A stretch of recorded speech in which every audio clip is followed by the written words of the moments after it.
کے بعد سورہ یاسین پڑھنے کی فضیلت۔ فجر کی نماز کے بعد سورہ یاسین پڑھنا کیسا ہے؟ کیا یہ سنت عمل ہے؟ عبد المطلب انڈیا سے۔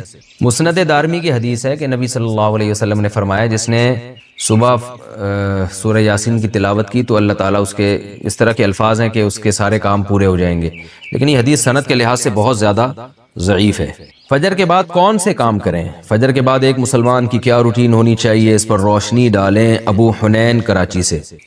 دیکھیں حدیث سے تو یہ بات ثابت ہے کہ فجر کے بعد کا وقت ذکر اللہ کا وقت ہے۔ آپ صلی اللہ علیہ وسلم نے ارشاد فرمایا کہ جو شخص فجر کی نماز کے بعد اسی جگہ جہاں نماز پڑھی ہے بیٹھے بیٹھے اللہ کا ذکر کرتا ہے یہاں تک کہ جب سورج ایک نیزہ بلند ہو جاتا ہے، اشراق کا وقت داخل ہوتا ہے، 2 رکعت پڑھتا ہے تو اللہ اس کو ایک حج عمرے کا ثواب عطا فرماتے ہیں۔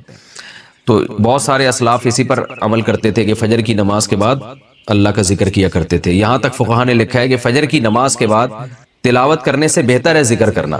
تو اگر کوئی اس طرح تسبیحات نہ کر سکے تو پھر تلاوت کر لے، کیونکہ بہرحال تلاوت بھی ایک طرح کا اللہ کا ذکر ہی ہے۔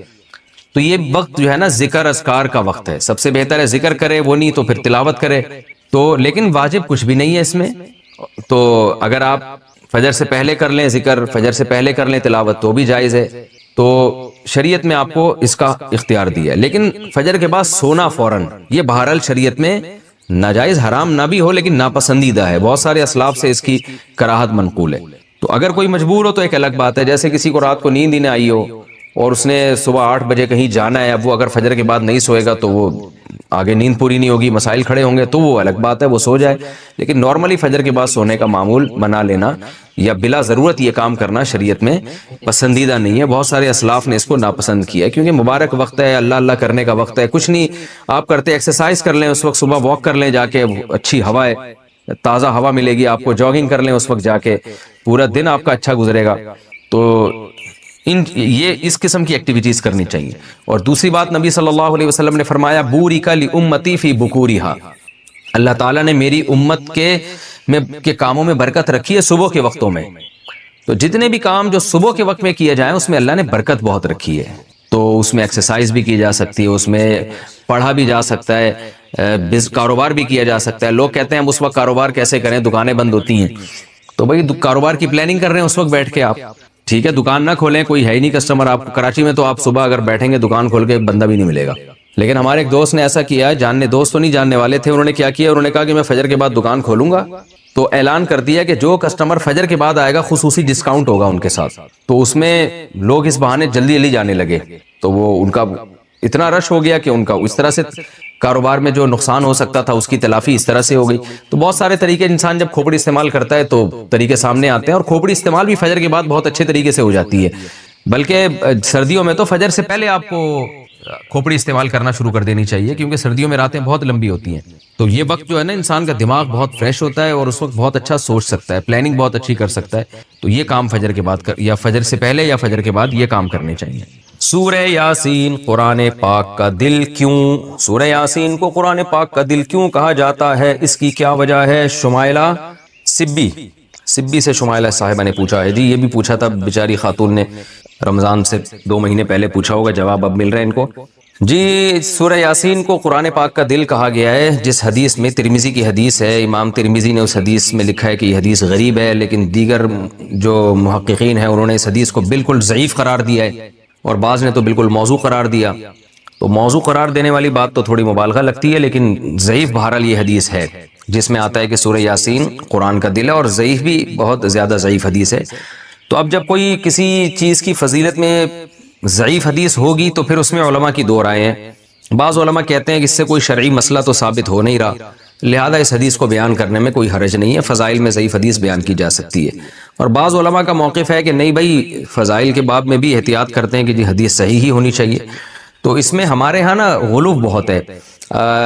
بعض لوگ کیا کہتے ہیں، کسی نے سورہ یاسین کی فضیلت میں ضعیف حدیث سنا دی تو بعض لوگ ان کے خلاف کلپ بنا کے ڈال دیتے ہیں، یہ دیکھو ان کو تو پتہ ہی نہیں حدیث ضعیف ہے اور نبی پر بہتان باندھ رہے ہیں، اور دیکھو ان کے پاس علم نہیں ہے۔ تو یہ بھی جہالت کی بات ہے، ضعیف حدیث اور موضوع میں فرق ہوتا ہے۔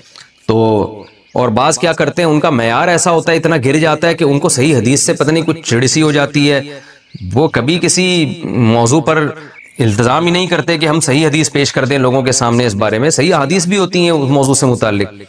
تو اس لیے اعتدال کی رائے یہی ہے کہ آپ کا جو موقف ہے آپ وہ بیان کر دیں اور دوسرے پہ طنز نہ کریں آپ.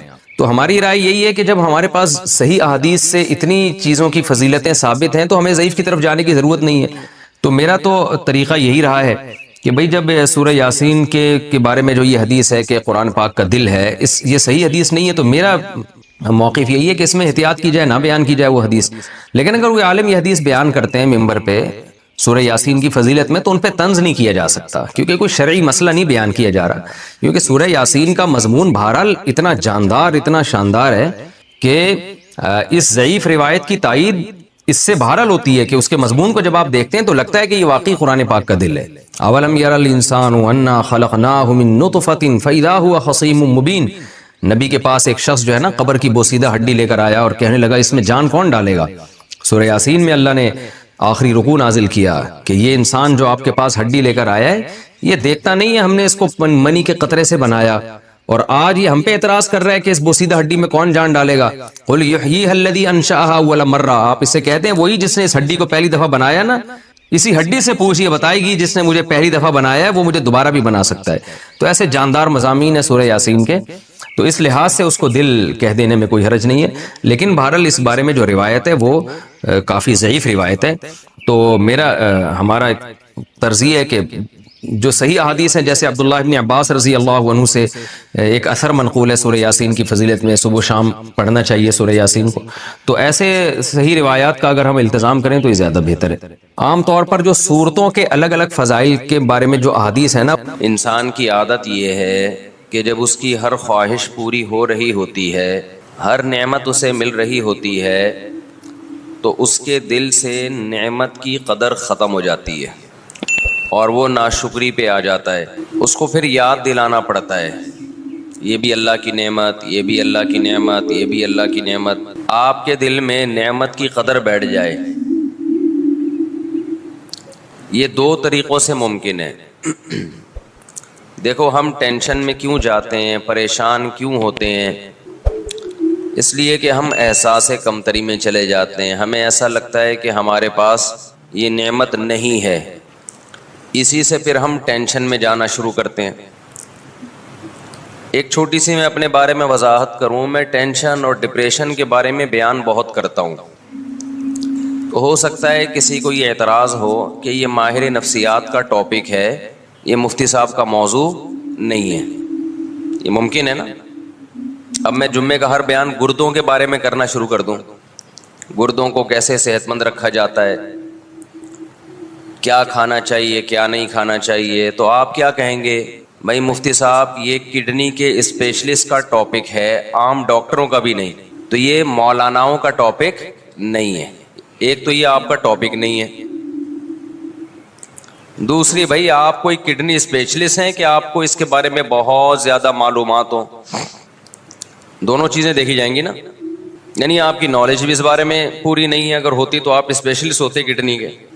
دوسرا اگر نالج ہے بھی تو یہ موضوع آپ کا نہیں ہے. ہم یہاں گردوں کے اور کڈنی کے بارے میں سننے کے لیے نہیں آتے، یہی کہیں گے نا آپ. تو وہی سوال ہوتا ہے کہ یہ ٹینشن، ڈپریشن، اسٹریس، انزائٹی، مفتی صاحب پہلی بات تو یہ کہ آپ کیا ماہر نفسیات ڈاکٹر ہیں جو آپ ان موضوعات پر بات کرتے ہیں؟ دوسری بات یہ کہ اگر آپ کو بالفرض ان موضوعات میں مہارت ہے بھی تو بھی آپ کا ٹاپک نہیں ہے. آپ کا ٹاپک تو ہے نماز، زکوٰۃ، حج، روزہ، نکاح، وراثت، طلاق، خرید و فروخت کے شرعی احکام اور اخلاقی برائیاں جو سوسائٹی میں پھیل رہی ہیں، بے پردگی، زنا، چوری، یہ آپ کے موضوعات. کائنڈلی ڈپریشن، اسٹریس، ٹینشن، یہ کس کا ٹاپک ہے بھائی؟ بول لو یار. یہ ڈاکٹروں کا ہے. پورے 4 سال پڑھتے ہیں لوگ، 6 سال پڑھتے ہیں، پھر پاگلوں پہ پریکٹس کرتے ہیں، یا تو خود پاگل ہو جاتے ہیں یا بہت سارے پاگلوں کو ٹھیک کر دیتے ہیں. تو وہ کب بیوقوف ہیں جو اتنی موٹی موٹی کتابیں پڑھ رہے ہوتے ہیں؟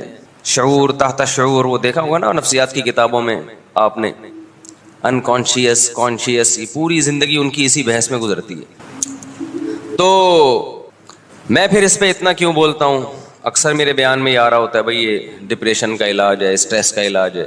میں اس لیے بولتا ہوں کہ یہ جو ڈپریشن آج کل پھیلی ہوئی ہے اور جو اسٹریس آج کل پھیلی ہوئی ہے, یہ 99% حب دنیا کا نتیجہ ہے. سمجھتا ہے بات کو کہ نہیں سمجھتا؟ ایک ٹینشن وہ ہوتی ہے آپ واقعی کسی ٹینشن میں ہو, سچی مچی کی ٹینشن ہے, اس ٹینشن سے نکلنے کے لیے آپ ڈاکٹر سے رابطہ کر رہے ہو. وہ ٹینشن ڈاکٹر کا ٹاپک ہو سکتا ہے, بلکہ ہے وہ, میں یہ مانتا ہوں کہ وہ کس کا موضوع ہے, اس کے پاس صحیح گائیڈنس ہے یا نہیں, یہ میں بعد میں بات کروں گا. یعنی there are two types of tensions. Tensions کی کتنی قسمیں ہیں؟ 2. ایک ٹینشن کی قسم وہ ہے جو ٹینشن ہے نہیں, آپ کو محسوس ہو رہی ہے. کچھ چیزیں اتنی ہوتی نہیں ہے, محسوس زیادہ ہوتی ہیں. بھی اس پہ ایک کلپ وائرل ہوا ہے کسی کا بڑا زبردست, اس میں لکھا ہوا ہے کہ یہ لکھا ہوتا ہے نا میڈیکل کی کتابوں میں یا سائنس کی کتابوں میں کہ ٹیمپریچر اتنا ہے, فیل اتنا ہو رہا ہے. فیل لائک ایسا ہوتا ہے نا بھائی, ٹیمپریچر 30 ہے اور فیل کتنا ہوگا 35 یا 34. تو جو سائنس کے اسٹوڈنٹس ہیں ان کو اس کا مطلب سمجھ میں نہیں آتا, جب ہے 30 تو فیل 34 کیوں ہو رہا ہے, سوال پیدا ہوتا ہے نا. تو اس نے بڑا اچھا جواب دیا ہے, بہت سارے مسئلے آپ کے نا ٹک ٹاک پہ حل ہو جاتے ہیں جو بڑے بڑے سائنسدان حل نہیں کر سکتے.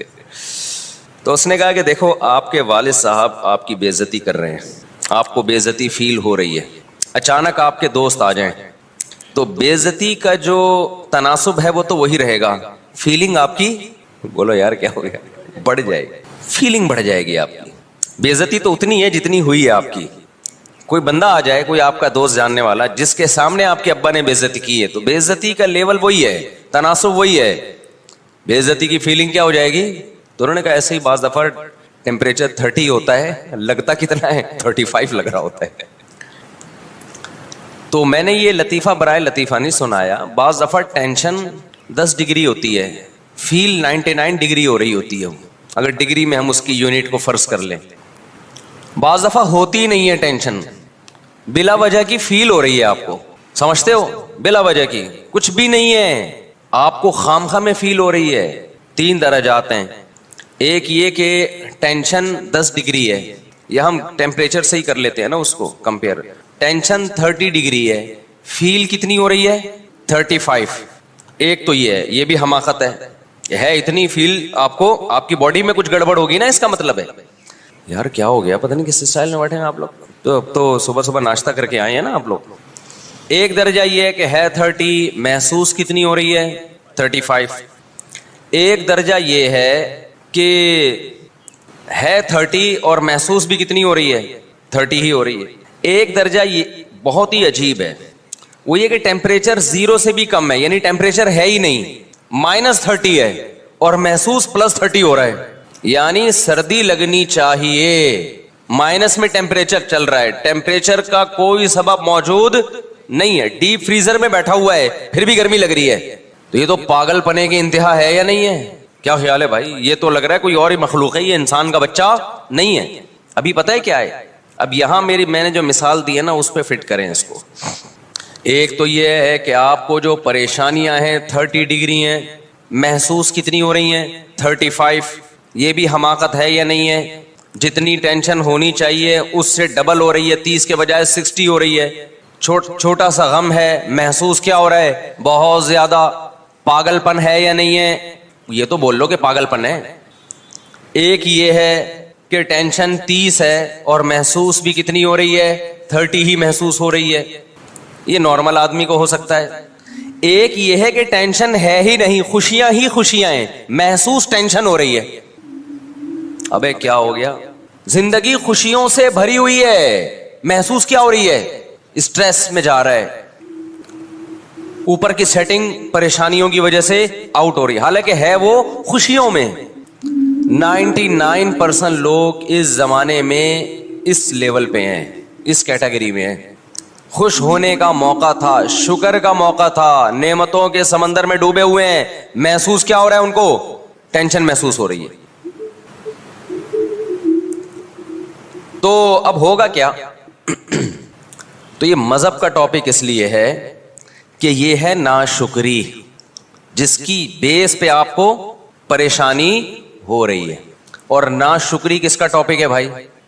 یہ تو مذہب کا ٹاپک ہے نا, شکر گزار بنانا یا ناشکرا. شیطان شکر گزار تھا کہ ناشکرا تھا؟ ناشکرا تھا. ٹینشن میں گیا کہ نہیں گیا؟ جب ناشکری ہوتی ہے تو ٹینشنیں ہوتی ہیں. ٹینشن میں گیا, ابے میں آگ کا بنا ہوا, یہی باتیں کر رہا تھا نا, میں آگ کا بنا ہوا, یہ مٹی کے بنے ہوئے, میں ان کو سجدہ کیوں کروں. سخت قسم کی ڈپریشن میں تھا شیطان اس وقت, حالانکہ خوش ہونے کا موقع تھا. یہ ٹینشن اور ڈپریشن کا موقع نہیں تھا. خوش کیوں ہوتا؟ اللہ کی نعمتوں کو سوچتا کہ آگ سے بنایا مجھے کس نے؟ اللہ نے بنایا. مجھے اتنا اونچا مرتبہ کس نے دیا؟ اللہ نے دیا. مجھے تو اللہ گدھا گھوڑا بھی بنا سکتا تھا, کتا اور خنزیر بھی بنا سکتا تھا. تو میرے رب نے مجھ پر احسان کر کے ایک کتے گدھے گھوڑوں سے اعلیٰ مخلوق بنا دیا. تو شکر کا موقع تھا یا نہیں تھا؟ اس سے پتہ چلتا ہے ٹینشن ہمیشہ ناشکری سے پیدا ہوتی ہے, شکر سے ٹینشن ریلیز ہوتی ہے. ٹینشن بولتے کیوں نہیں ختم ہوتی ہے.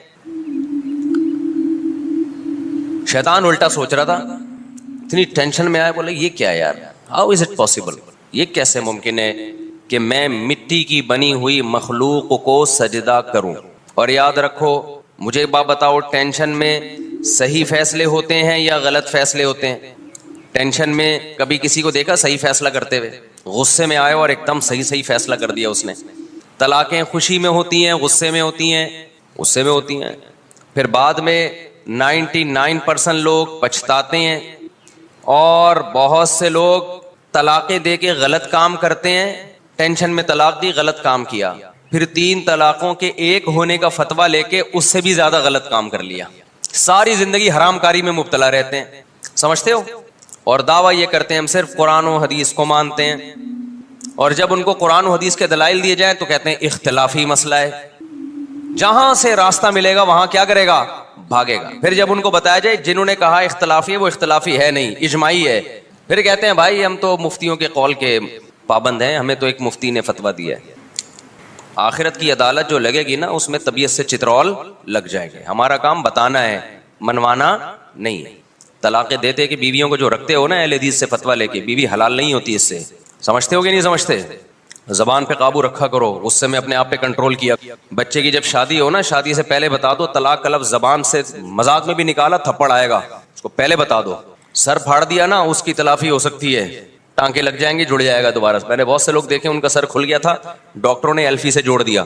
وہ ایو کلینک میں ایک آدمی کی ٹانگ کٹ کے الگ ہو گئی تھی. ایو کلینک کے سینئر ڈاکٹر تھے, اللہ مغفرت کرے, انتقال ہو گیا, انہوں نے پوری ٹانگ جوڑ دی, دوبارہ پوری کٹ کے الگ ہو گئی تھی. تو میاں بیوی ایک دوسرے کا سر پھوڑ دیں, ایو کلینک میں امکان ہے کہ ایلفی سے یا سمت بانڈ سے جوڑ دیں وہ, لیکن طلاقیں دینے کے بعد ایو کلینک میں رشتہ دوبارہ نہیں جڑتا. لوگ کہتے ہیں ایو کلینک کیا ہے, کراچی سے باہر والوں, ایو کلینک جو ہے ہڈیوں کا ایک بہت بہترین ہاسپٹل ہے جہاں ٹوٹی ہوئی ہڈیاں جوڑی جاتی ہیں. تو ٹوٹی ہوئی ہڈی جڑ سکتی ہے, 3 طلاقوں کے بعد ٹوٹا ہوا رشتہ بولو نہیں جڑ سکتا. تو میں وہ مثال دے رہا تھا کہ لوگ کہتے ہیں مفتی صاحب ٹینشن پہ بیان کرتے ہیں, یہ کس کا ٹاپک ہے بھائی؟ نفسیاتی ڈاکٹروں کا. تو 2 چیزیں ہیں, نمبر 1 یہ نفسیاتی ڈاکٹروں کا ٹاپک ہے, میں مانتا ہوں وہ تو پڑھے ہی یہی ہیں, لیکن پہلے یہ کس کا ٹاپک ہے؟ مذہب کا. کیونکہ آج ٹیمپریچر 0 سے نیچے گیا ہوا ہے اور آپ کو گرمی لگ رہی ہے, اس کا مطلب آپ کی اوپر کی کھوپڑی سیٹ نہیں ہے. تو شکر کی تمام چیزیں, تمام قسم کی نعمتیں آپ کے پاس موجود ہیں اور آپ کو ٹینشن ہو رہی ہے, اس کا مطلب آپ ناشکرے ہو. اس ناشکری کی وجہ سے جو آپ کو ٹینشن ہوگی, اس ٹینشن میں ثواب نہیں ملے گا بلکہ آپ کو گناہ ملے گا. دنیا سے بھی گئے اور آخرت سے بھی گئے. آج جو لوگ پریشان ہیں نا, میں پریشان, فلانا پریشان, ڈمکانا پریشان, وہ سمجھتا ہے میں پریشانیوں میں میری زندگی گزر رہی ہے تو بہت ثواب مل رہے ہیں. بالکل بھی نہیں مل رہا آپ کو. آپ کو خوش ہونا تھا, اللہ کہے گا میں نے تجھے اتنی نعمتیں دی تھی, کم بخت تجھے تو خوشی بھری زندگی دی تھی, تو ناشکرا ہے. تو یہ دیکھ رہا ہے مجھے کیا کیا نہیں ملا, یہ نہیں دیکھ رہا کہ کیا کیا ملا ہوا ہے. بتاؤ شیطان جو ٹینشن میں آیا تھا, پہلے بتاؤ شیطان ٹینشن میں آیا تھا کہ نہیں آیا تھا؟ جب اللہ میاں نے کہا آدم کو سجدہ کرو, ایک دم غصے میں بھی آیا, ٹینشن میں بھی آیا, تو کیا اس ٹینشن میں شیطان کے گناہ معاف ہونا شروع ہو گئے؟ بھائی حدیث میں آتا ہے مسلمان کو کوئی بھی غم, کوئی بھی تکلیف پہنچتی ہے اس سے اس کے گناہ معاف ہوتے ہیں، ہے نا حدیث میں. یہاں تک کہ نبی صلی اللہ علیہ وسلم نے فرمایا ایک کانٹا بھی اگر چبھتا ہے تو بھی گناہ معاف ہوتا ہے. تو بڑے بڑے غموں میں تو بڑے بڑے گناہ معاف ہوتے ہوں گے. یہاں تک کہ نبی نے فرمایا ایک شخص جنت میں جائے گا، وہ یہ دیکھے گا میرے اعمال میں اتنی زیادہ نیکیاں، میری نیکیوں کا پلڑا اتنا بھاری. وہ اللہ سے کہے گا اے اللہ میں نے تو نہ تہجد پڑھی نہ کوئی بہت زیادہ عبادت کی، میرے اعمال میں اتنی نیکیاں کہاں سے آ گئیں، اتنا اچھا میں کیسے بن گیا. اللہ کہے گا تجھے فلاں موقع پہ غم پہنچا تو نے صبر کیا، فلاں موقع پہ غم پہنچا ناشکری نہیں کی تو نے صبر کیا. تو وہ جو تو نے غموں میں صبر کیا ہے نا، وہ سارے غم اور صبر میں نے نیکیوں کے پلڑے میں رکھ دیے. تو اس کو سمجھ رہا تھا کوئی نیکی نہیں ہے، لیکن اللہ کی نظر میں وہ بہت بڑی نیکی تھی. تو اس سے ہمیں پتہ چلتا ہے کہ جب بھی کوئی ٹینشن ہو، پریشانی ہو، اس سے گناہ معاف ہوتے ہیں، آخرت میں ہمارے درجات بلند ہوتے ہیں. کیوں بھائی رفیع بھائی غلط تو نہیں کہہ رہا؟ اب سمجھو یہ وہ والی ٹینشن ہے جو حقیقت میں ہو. اور میں یہ عرض کر رہا ہوں کہ غلط بات پہ غم زدہ ہو گئے نا، غلط بات پہ. آج کل زیادہ تر غم کس پہ ہو رہا ہے؟ غم کی چیز ہے نہیں، سبب ہے نہیں، ایویں تقریریں سن سن کے غم زدہ ہو رہا ہے. غریب ہو ایسے ہو تم، غریب ہو فلانے ہو تم، غریب ہو ڈمکانے ہو تم. تو غریب غربت دور نہیں ہو رہی. اللہ تعالیٰ نے بزنس کی فضیلت زیادہ بیان کی ہے. اسلام میں بزنس کی فضیلت ملازمت سے کئی گنا زیادہ ہے، تجارت کی فضیلت، یہ ایک حقیقت ہے. نبی نے فرمایا ایماندار تاجر قیامت کے دن پیغمبروں کے ساتھ ہوگا. تجارت کی فضیلت پر میرا 2 گھنٹے کا بیان ہے، اس میں صرف قرآنی آیات اور احادیث جو تجارت اور بزنس کی فضیلت پر ہیں وہ میں نے بیان کی ہیں. تو اسلام پہلے سے قائل ہے کہ ملازمت پہ ترجیح کس کو دو؟ کاروبار پہ. پہلے ٹماٹر بیچ لو، اپنا بزنس ہونا چاہیے، اس کے تو علماء پہلے سے قائل ہیں. لیکن ہر شخص اس میں کامیاب نہیں ہوگا، کیونکہ بزنس کو رن کرنے کے لیے بھی آپ کو ملازم چاہیے. سارے ہی بزنس کریں گے تو آپ کا بزنس چلے گا کہاں؟ کتنی ایک کامن سینس کی بات ہے یا نہیں ہے؟ آپ نے فیکٹری لگا لی، بہت بڑا بزنس کر رہے ہیں، تو اس کے لیے بھی تو ملازمین چاہیے آپ کو، چوکیدار بھی چاہیے آپ کو اس کے لیے. اب آپ چوکیداروں کو گالیاں دینا شروع کر دو، آپ کمپنی کے جو امپلائیز ہیں ان کو گالیاں دینا شروع کر دو، تو یہ تو اس کی علامت ہے کہ بالکل سینس لیس باتیں کر رہے ہو آپ. قرآن نے یہ مسئلہ حل کر دیا. اللہ فرماتے ہیں کسی کو بہت پیسہ دوں گا، کسی کو غریب رکھوں گا. لِيَتَّخِذَ بَعْضُهُمْ بَعْضًا سُخْرِيًّا سورہ زخرف میں، تاکہ بعض کو ملازم بنا کے رکھیں. اس سے پتہ چلتا ہے کہ ساری دنیا نہیں پیسہ کما سکتی، یہ اللہ کا نظام ہے، کوشش کے باوجود نہیں کما پائے گی. تو اس میں پھر یہ ہے کہ مالدار اللہ کا شکر ادا کرے، غریبوں کا خیال کرے، اور غریب اللہ کی تقدیر پہ صبر کرے. ہاں وہ غریب جو اپنی حماقتوں کی وجہ سے، سستی کاہلی کی وجہ سے غریب ہو، وہ تو شریعت کی نظر میں بھی برا ہے. خیر، تو ایک ٹینشن وہ ہے. اب میں مثالوں سے بات سمجھا رہا تھا. اب دیکھو شیطان کو ٹھیک ٹھاک ٹینشن ہوئی تھی، اسٹریس میں گیا تھا. اللہ میاں نے کہا آدم کو سجدہ کرو. اتنی ٹینشن ہوئی ہے شیطان کو کہ اس زمانے میں اگر کوئی نفسیاتی ڈاکٹر ہوتے جنات میں یا کوئی چڑیلوں میں، تو شیطان سب سے پہلے ان کی کلینک میں جاتا، کہتا ہے کوئی نیند کی بہت ہی پاورفل قسم کی گولیاں مجھے چاہیے، اللہ میاں نے ایسا آرڈر کر دیا ہے جو میرے لیے عمل کرنا بالکل بھی پاسبل نہیں، میرے درجے کو گھٹایا جا رہا ہے. سوچو اب اتنی ٹینشن، جب اتنی ڈپریشن میں گیا، اتنی تکلیف میں گیا، تو شیطان کے تو سارے گناہ جھڑ جانے چاہیے تھے. کیا خیال ہے بھائی؟ ٹینشن سے گناہ معاف ہوتے ہیں، ایک کانٹے سے معاف ہوتے ہیں. شیطان کو تو پورے چھرے گھونپ دیے تھے کسی نے گویا. دل پہ آرے چلے ہیں شیطان کے، کہتے ہیں نا میرے دل پہ آرے چلے ہیں، اتنا غم پہنچا. لوگ کہتے ہیں نا یہ اسی وقت ہوتا ہے جب آپ کی والی کہیں اور شادی کر لے. پھر دل پہ کیا چلتے ہیں؟ ماں ناراض ہو جائے، آج تک نہیں میں نے دیکھا کسی نوجوان کے دل پہ آرے چلے ہوں، ڈپریشن میں گیا ہو. باپ ناراض ہو جائے، میں نے نہیں سنا کوئی نوجوان کے دل پہ آرے چل گئے کہ آج میرے ابا ناراض ہو گئے. آرے جب ہی چلتے ہیں، ہونی آپ کی تھی، ہو اس کی گئی، اس کے بچے آپ کو ماموں کہنا شروع کر دیں. پھر دل پہ کیا چلتے ہیں؟ آرے. تو شیطان کے دل پہ کیا چل رہے تھے بھائی؟ آرے چل رہے تھے. کوئی کاٹ رہا تھا اس کو، کتنا غم کتنا غم کتنا غم. اس غم میں پہلی بات شیطان کو ثواب نہیں مل رہا تھا اور گناہ مل رہا تھا، ایک بات. نمبر 2، اس غم میں